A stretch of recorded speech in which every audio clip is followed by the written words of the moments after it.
President Obama has demanded answers by tomorrow after criticising what he calls the systemic failures which allowed a known extremist to try to blow up a passenger plane over Detroit on Christmas Day.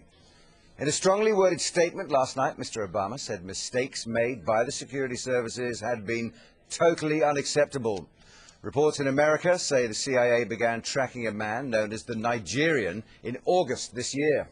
That's 3 months before the father of the bomber warned the American embassy in Nigeria about his son's extreme beliefs. Mr. Obama said he wants an initial report into what went wrong in the next 24 hours, as our US correspondent Greg Milam now reports.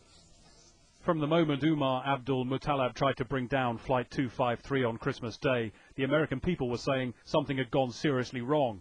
Now, days later, the president has reached the same conclusion. When our government has information on a known extremist, and that information is not shared and acted upon as it should have been, so that this extremist boards a plane with dangerous explosives that could have cost nearly 300 lives, a systemic failure has occurred, and I consider that totally unacceptable. Why wasn't a warning from Muttalab's father of his extremist views passed around? Why wasn't the 23-year-old put on a no-fly list? The reviews that Obama has ordered are ongoing, but a shake-up of America's intelligence and security systems is inevitable. It's been reported in the US that as early as August, the CIA was tracking a suspect who turned out to be Muttalab. They didn't get his name until November. Even Muttalab's planned method of attack, concealing the explosive PETN in his underpants, is known to security services as a new and deadly al-Qaeda tactic.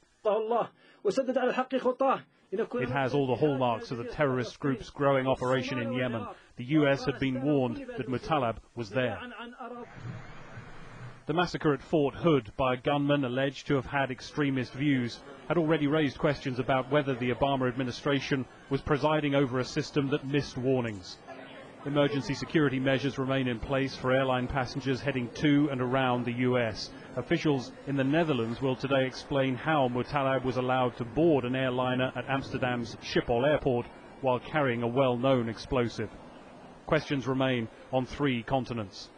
The president has vowed to pursue extremists who target Americans wherever they are in the world, be it Afghanistan or Yemen.